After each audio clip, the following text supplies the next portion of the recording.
Сайн байцгаана уу? Та бүхэндээ өнөөдрийн мэндийг хүргэе. Хүний нөөцийн менежмент 1 буюу анхан шатны хичээлийн маань ээлж 9 дахь сэдв эхэлж байна. За бид энэхүү 9 дахь сэдвээрээ байгууллагын хүний нөөцийн төлөвлөлтийн талаар авч үзье. Энэхүү сэдвийн агуулга маань хүний нөөцийн төлөвлөлтийн тухай ойлголт, төлөвлөлтийн агуулга, зорилго, мөн чанарын талаар авч үзье.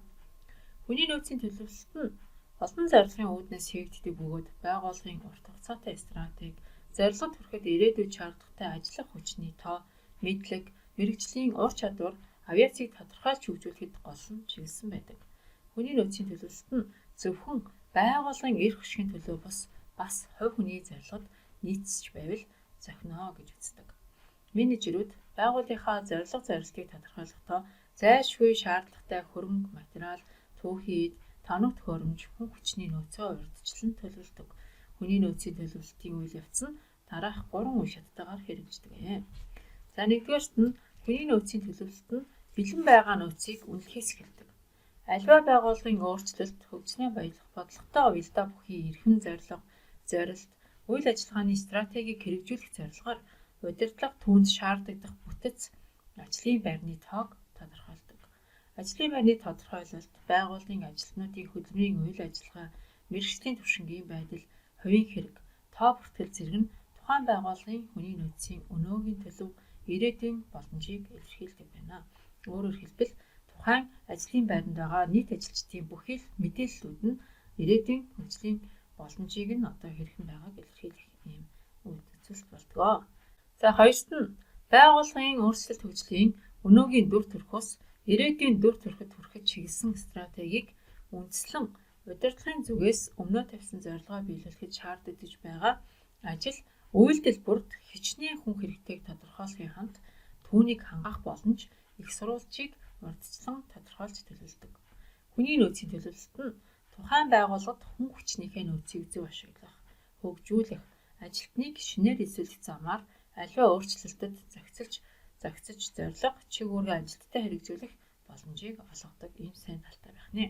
За тэгвэл 3 дахь нь хүний нөөцийг төлөвлөхдөө байгууллагын өнөөгийн болон ирээдүйн дүр төрхийг бодиттойгоор шинжилэн тодорхойлж ирээдүйн хэрэгцээнд хүчтэй нөлөөлөл үзүүлдэг гадаад орчны өөрчлөлт, ялангуяа улс төр, эдийн засгийн өөрчлөлт зэрэг хүчин зүйлүүдэд үнэлгээ өгөөд тэгээд урьдчилан тооцоолсон байх шаардлагатай байдаг.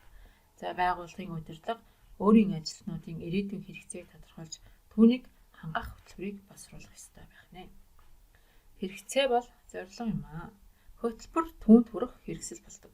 Хөтөлбөрт хүний нөөцийн хэрэгцээ, гарч байгаа шаардлага, түүнийг хангах их усрыг тодорхой тусгахаас гадна байгууллагын зорилгыг биелүүлэхэд хичнээн хүн шаардлагатай.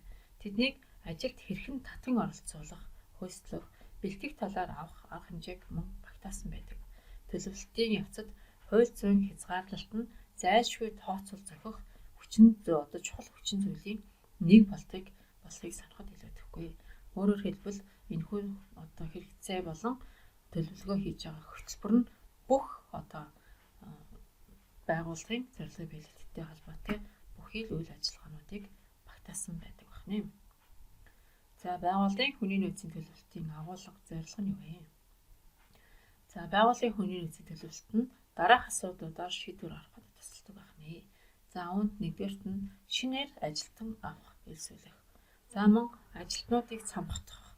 Энэ нь хэдийд ямар хэмжээний ажилтнуудыг ямар шалтгааны улмаас цамхтах болсон талаарх юм төлөвлөлтийг хийдэг. За мөн сургах, хөгжүүлэх. За үүнд хичнээн тооны ажилтнуудыг ямар зорилгоор, ямар хугацаагаар сургах гэдгийг төлөвлөнө. За менежментийг хөгжүүлнэ. Хүний нөөцийн менежментийг хөгжүүлэх ирээдүйн төлөвлөгөө боловсруулдаг байна. За 5-т нь ажлын хүчний зардлыг нь тооцоолно.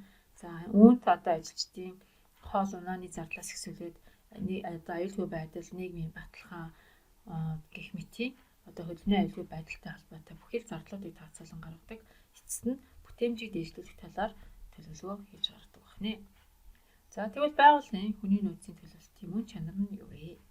Энэ нь хүний нөөцийн чадварыг хөгжүүлэх байх хадгалах, нийгэм, эдийн засгийн шинжилгээний бодлогын тасралтгүй байдлыг хангахад оршдог байх нь.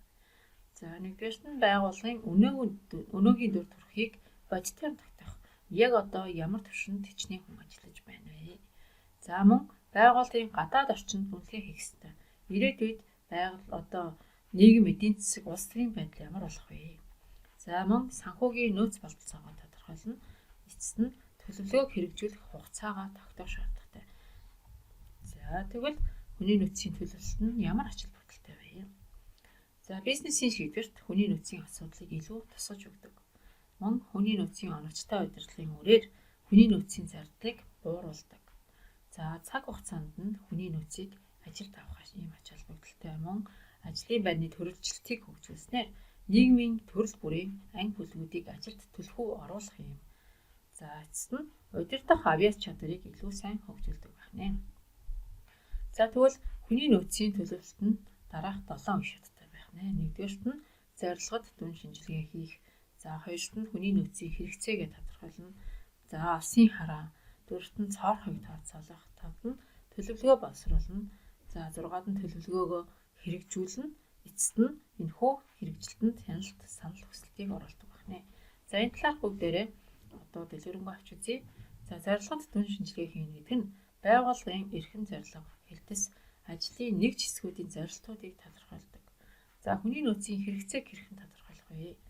Одоо байгаа хүний нөөцийн боломж, ур чадварыг судлах биш, зорилгоо биелүүлэхэд нийтдээ шаардлагатай мэргэжил, ур чадварыг тодорхойлж төлөвлөхийг хэлж байгаа. За алсын хараа гэдэгт нь хүний нөөцийн хангалтыг үнэлж хэрэгцээг тодорхойлно. Энэ нь өмнөх шатанд тодорхой болсон нийт хэрэгцээг одоо байгаа хүний нөөцтэй харьцуулан хэдий хэмжээний нэмэгдэл хүний нөөц шаардлагатай вэ гэдгийг тодорхойлохыг алсын хараа гэж байна. За дөрөвт нь цоорхыг тооцоолох буюу цэвэр хэрэгцээг хангах төлөвлөлтийг хийх шаардлагатай. За үүнд хэрэгцээг тодорхойлсны үр дүнд нэмэгдэл хэрэгцээ буюу нэмж ажилтан авах шаардлага гарах тохиолдолд хүний нөөцийн төлөвлөлт нь бүрдүүлэх, шил сонгох, сурах үйл ажиллагаанд дараалан оролцох ёстой байдаг. За 5 дугаарт нь төлөвлөгөөг хэрхэн боловсруулах. Төслийн гүйцэтгэх үүрэг, хариуцлага, шаардлагатай ур чадварыг тодорхойлох, баримтжуулах үйл явц, ажилтнуудын менежментийн төлөвлөгөөг бий болгохыг хэлж байгаа. Тэгээ хөдөлмөрийн нийлүүлэлт, эрэлт хэрэгцээг тодорхойлсон тохиолдолд хүний нөөцийн шаардлагын дагуу зохицуултыг хийх боломжтой байдаг. За тэгвэл хүний нөөцийн төлөвлөгөөг маш олон янзаар хийх боломжтой. За үүнд ажилд авах төлөвлөгөө, за мөн дахин хуваарлах буюу ажил цэлгэлт хийх, мөн албан тушаал дэвшүүлэх, бууруулахыг хэлж байна. За илүүдэл төлөвлөгөө гаргасан байх ёстой. Сургалтын төлөвлөгөө хэдийд ямар хүмүүст хичнээн хэмжээний ямар сургалтуудыг орох ёстой вэ? За мөн бүтээмжийн төлөвлөгөө эцэст нь энэ бүхнийг хадгалах ийм төлөвлөгөө гаргасан байх ёстой байна. За 6 дугаарт нь энэхүү төлөвлөгөөг хэрэгжүүлэх үйл явц байна. За хүний нөөцийн төлөвлөлтийг хийхдээ хуучин зүйлсийн нөлөөллийг хүний нөөцийн менежерүүд судлаад шинжилснийхээ үндсэн дээр төлөвлөлтөө гаргах ёстой байдаг. Хүний нөөцийн төлөвлөлт хийхэд дараах хүчин зүйлийг харуулсан үзэх шаардлагатай байдаг. За үүнд байгууллагын өнөөгийн дүр төрхийг бодитоор тогтоох.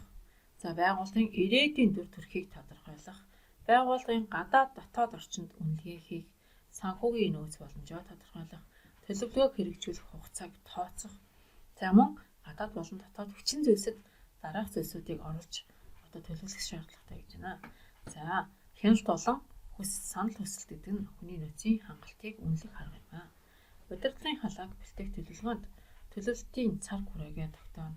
Товлсон албан тушаалд горилогчийг тогтооно. За удирдах зөвлөлийн